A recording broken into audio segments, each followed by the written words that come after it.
¿Alguna vez has sentido el frescor de una casa de pueblo a mediodía, en un día de agosto? ¿O tal vez has sentido lo agradable que es un patio en los días calurosos? ¿O has comprobado cómo el sol que entra por un ventanal orientado al sur evita el uso de la calefacción en invierno? Entonces, si esto es posible, ¿no crees que sería posible, estudiando cuidadosamente el diseño de la casa, poder ahorrar un importante porcentaje en los gastos de climatización? Pues déjame decirte que esto es posible gracias a la arquitectura bioclimática, la cual consiste en el diseño de edificios teniendo en cuenta las condiciones climáticas, aprovechando los recursos disponibles del sol, la vegetación, la lluvia y los vientos, para disminuir los impactos ambientales, intentando reducir los consumos de energía. Es por eso que hoy te hablaré de los 3 mejores arquitectos que han sobresalido en la arquitectura bioclimática. Baruch Gibony fue un arquitecto y científico israelí. Fue uno de los especialistas en arquitectura bioclimática más reconocidos del mundo, principalmente a partir de la publicación en 1969 de su libro Men, Climate and Architecture. Su campo de trabajo abarcó energía y edificios, atmósfera, clima urbano y energía solar. Fue uno de los primeros arquitectos modernos que abordó el problema ambiental desde la arquitectura, pues a mediados de la década de los 70 en el siglo XX dedica sus investigaciones a establecer la relación que existe entre la temperatura y la humedad relativa. Con estas dos variables construye el diagrama de las zonas de confort higrotérmico, método que ha servido de referente a nivel mundial, tanto en el ámbito profesional como en el académico, y es punto de partida para determinar los criterios básicos de diseño ambiental y diseñar las estrategias que se utilizarán hoy en día en el diseño de arquitectura bioclimática. Bueno, ahora les explicaré a manera de resumen lo que es el diagrama de Gibony. Es un diagrama psicométrico, es decir, tiene en cuenta las características del aire, la humedad y la temperatura para evaluar la sensación térmica y de confort. Por supuesto, no es un diagrama que dé resultados exactos, puesto que cada individuo tiene su propio estado de confort, pero sí es una buena aproximación en términos generales. En el diagrama se distinguen unas zonas asociadas a sus respectivas técnicas bioclimáticas, las cuales nos permitirán alcanzar la zona de confort. Podemos observar unas líneas verticales, las cuales nos indicarán la temperatura de bulbo seco. También tenemos un conjunto de líneas curvas que nos indicarán los datos de humedad relativa, así tenemos de 0, 10, 20 hasta 100% de humedad relativa. Como primer punto tenemos la zona denominada de confort. Esta es la que corresponde a las condiciones de humedad-temperatura, en las que el cuerpo humano requiere el mínimo de gasto de energía para ajustarse al ambiente. Se consideran las circunstancias para un individuo con ropa ligera, en baja actividad muscular y a la sombra. En el diagrama de Gibony, adaptado al clima canario, la zona de confort está limitado por los 22 grados, entre el 20 y el 70% de la humedad relativa. Como segundo punto tenemos la zona denominada de confort permisible. En el diagrama de Gibony está limitada por la zona de confort y un perímetro definido por los 21.5 grados centígrados entre el 20 y el 75% de la humedad relativa. En las zonas de confort se ha tenido siempre en cuenta que el individuo lleva ropa ligera de verano y que se encuentra en estado de actividad baja. Los cambios de estos factores también intervienen en la amplitud y posición de la zona de confort. Como tercer punto tenemos la calefacción por ganancias internas, el cual engloba las situaciones comprendidas entre los 15 grados centígrados y los 21.5 grados centígrados, en los que se consigue llegar a condiciones de confort mediante el aumento de la temperatura ambiente del recinto, que se da por el mero hecho de habitar en una construcción. Estas ganancias son las aportadas por los ocupantes, la disipación del calor de los equipos eléctricos, la pérdida de calor en procesos domésticos relacionados con la combustión, etc. La presencia de personas en el interior de un recinto modifica la temperatura ambiente de estos, debido a 2 efectos. La número 1, la irradiación producida por las propias personas a los cuerpos de su alrededor, siempre y cuando la temperatura de estos sea menor. Y segunda, el calor metabólico disipado por la actividad corporal de las personas, siendo mayor cuanto más activo sea el trabajo. Como cuarto punto en el diagrama de Gibony, en el área comprendida entre los 8.5 grados centígrados a los 15 grados centígrados de temperatura corresponde a las condiciones ambientales en las que se puede conseguir el confort en el interior de la vivienda por sistemas de aprovechamiento pasivo de energía solar. Como quinto punto, en el área definida como calefacción solar activa es la comprendida entre la temperatura de 2.5 grados a 8.5 grados centígrados del diagrama de Gibony. Para corregir la situación interna de la edificación y llegar a las condiciones de confort, es preciso un aporte de energía, una forma de calor. Esa energía se obtiene del medio ambiente, pero ya no basta con sistemas pasivos, siendo necesario el uso de algún tipo de energía convencional para la alimentación de los mecanismos de apoyo, como bombas, ventiladores, controles, motores, etc., que aumentan y potencian las ganancias de calor. Al igual que en la calefacción por aprovechamiento pasivo de energía solar, el aprovechamiento activo se basa en la captación, acumulación y distribución, haciendo hincapié en los mecanismos ajenos que aumentan el rendimiento. Como sexto punto tenemos la humidificación. Esta zona del diagrama de Givoni comprende las situaciones con un grado de humedad relativa menor del 20%, siendo la temperatura menor de 23 grados y entre los 5 grados y los 13 grados centígrados, con un grado de humedad menor del 35%. Se une en parte de esta zona el efecto de la falta de humedad con el frío. Para alcanzar el confort se busca el aumento de la humedad relativa del interior del local, proceso que en general deberá ir acompañado por alguno de los sistemas de calefacción existentes. El aporte de humedad se realiza la introducción del aire en el recinto, el cual se le hace pasar previamente por una superficie húmeda. Los sistemas pueden ser variados, por ejemplo, las láminas de agua, fuentes, estanques o surtidores en el interior del recinto, o bien en la zona exterior de la toma de aire. También puede ser la introducción del aire a través de superficies de agua por tubos enterrados con un tercio de la altura llena de agua, combinación de humedad y equilibrio térmico. Como tercer punto también puede ser el paso del aire por filtros de humedad, que serán los que aporten el grado de humedad. Y por último, la presencia de vegetación, a ser posible frondosa y de hoja grande. Es fundamental la elección del tipo de vegetación a colocar, sobre todo en el exterior, ya que debe ser lo más integrada posible, tanto en el paisaje como en el clima de ubicación. Se recomienda siempre el uso de especies autóctonas o de fácil aclimatación. Como noveno punto tenemos la zona de influencia de alta masa térmica, en el diagrama de Givoni.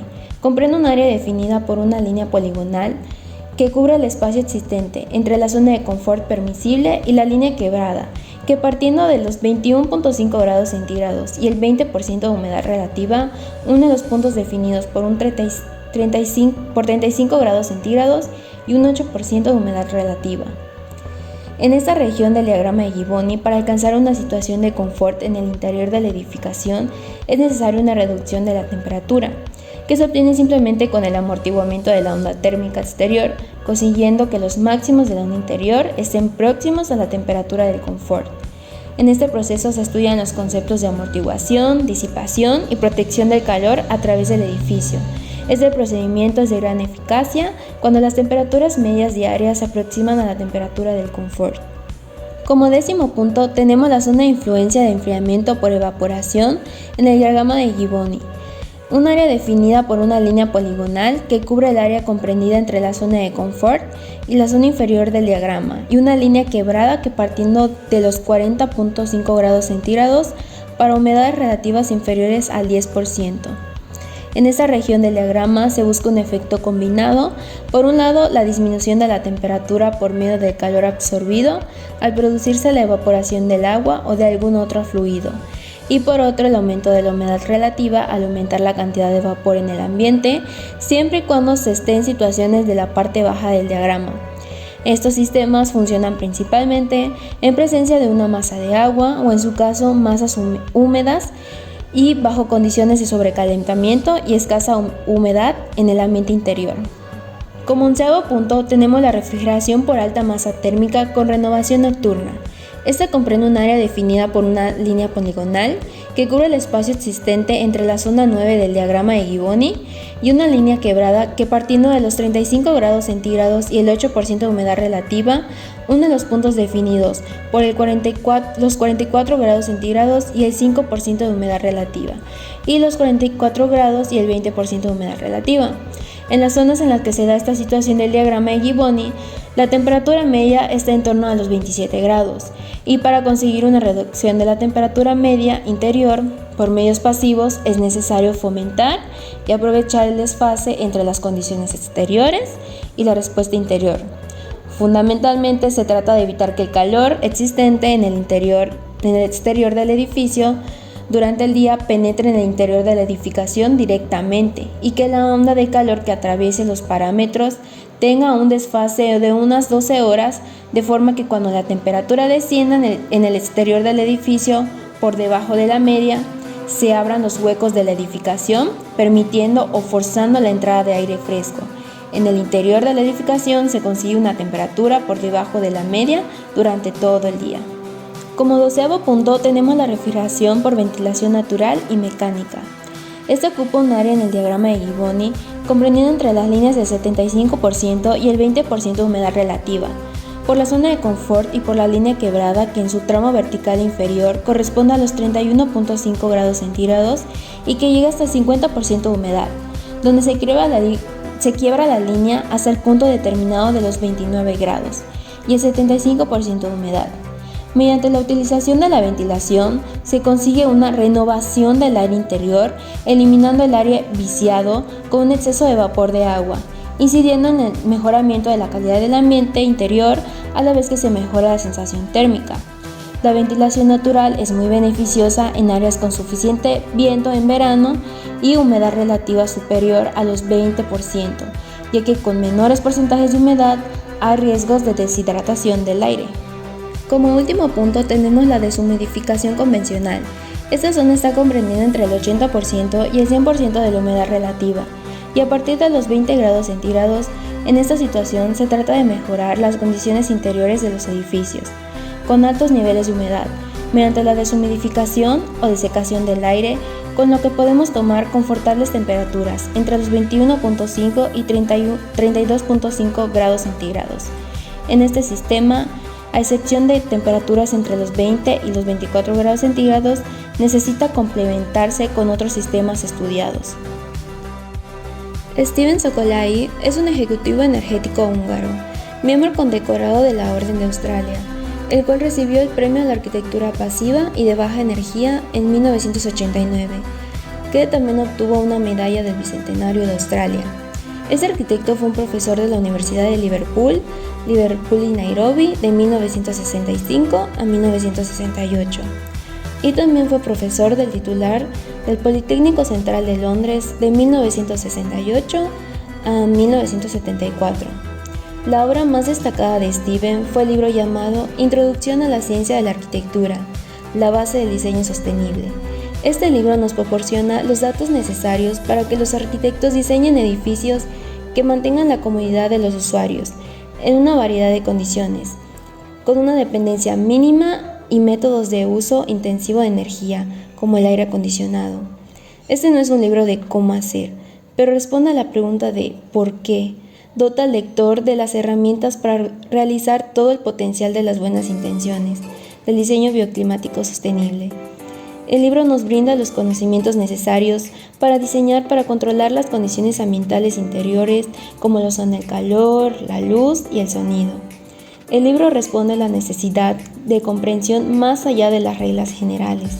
Algo que quiero destacar de su libro es que él nos habla de que hay varios atributos que todo arquitecto debe de tener, sin los cuales las mejores herramientas serían inútiles.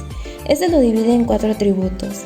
El primero básicamente consiste en la conciencia de los problemas energéticos y el sentido de la responsabilidad hacia el cliente y toda la sociedad para hacer algo acerca de esos problemas. Como segundo atributo, este nos habla de la comprensión conceptual, el cual nos los divide en 3 puntos, el cual habla de los principios termodinámicos, el cual se refiere a la transferencia de calor, comportamiento de los materiales, cómo interactúan los procesos térmicos. El segundo punto nos habla sobre el clima y los factores del hombre. Y el tercer punto nos habla de las soluciones existentes, el por qué funcionan o por qué no lo hacen. Nosotros todavía operamos por el método del mejoramiento progresivo, haciendo las cosas similares a nuestros pares, pero intentando aprender de sus errores así como de los nuestros. Como tercer atributo tenemos la habilidad de la valoración cualitativa, conocimiento del método así como de los criterios. Sin esto se puede perder mucho tiempo en los cálculos. Cuando esto sucede debería ser evidente que la propuesta nos conduce a un callejón sin salida. Y como 4 atributo, este nos habla sobre la habilidad de simplificación, usar métodos cuantitativos rápidos, sabiendo cuándo y cómo hacer algunas operaciones rápidas para verificar si el criterio de diseño está encaminado en la dirección correcta, usando los números como amigos y no como enemigos, como ayudas para la toma de decisiones. Sokolayi desarrolló una metodología basada en el modelo de diseño bioclimático, el cual consiste en una serie de etapas.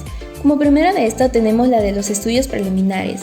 Este tiene como objetivo la recopilación concisa, identificación de restricciones, el estudio de condiciones climatológicas y la definición de los esquemas espaciales, así como la definición de una propuesta energética.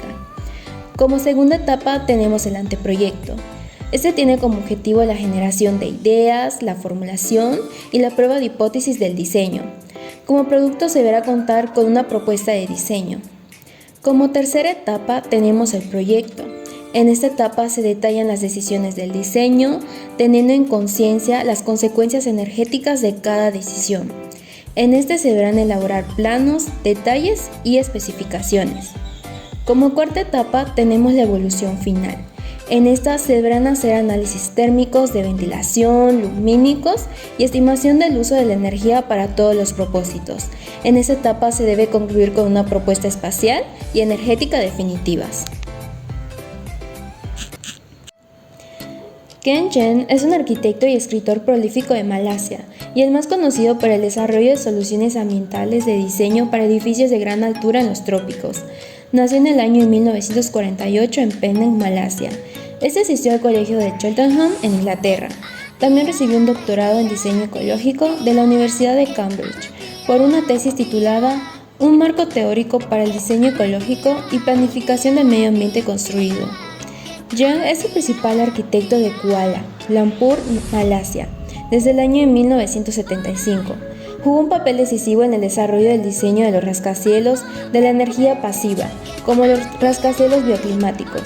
Debido al resultado de su proyecto de energía sobre la conservación de las innovaciones, el arquitecto ha diseñado rascacielos en Londres, Singapur, Kuwait, Canadá, China, Turquía, entre otros.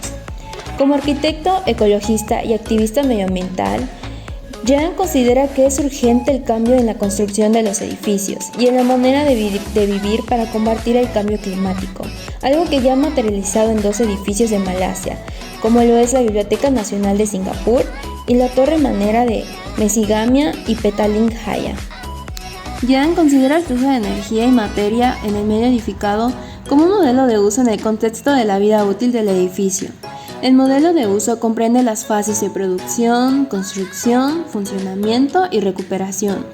El arquitecto convencional se preocupa generalmente solo por la etapa de construcción y casi nunca por la etapa de funcionamiento, operación y mantenimiento.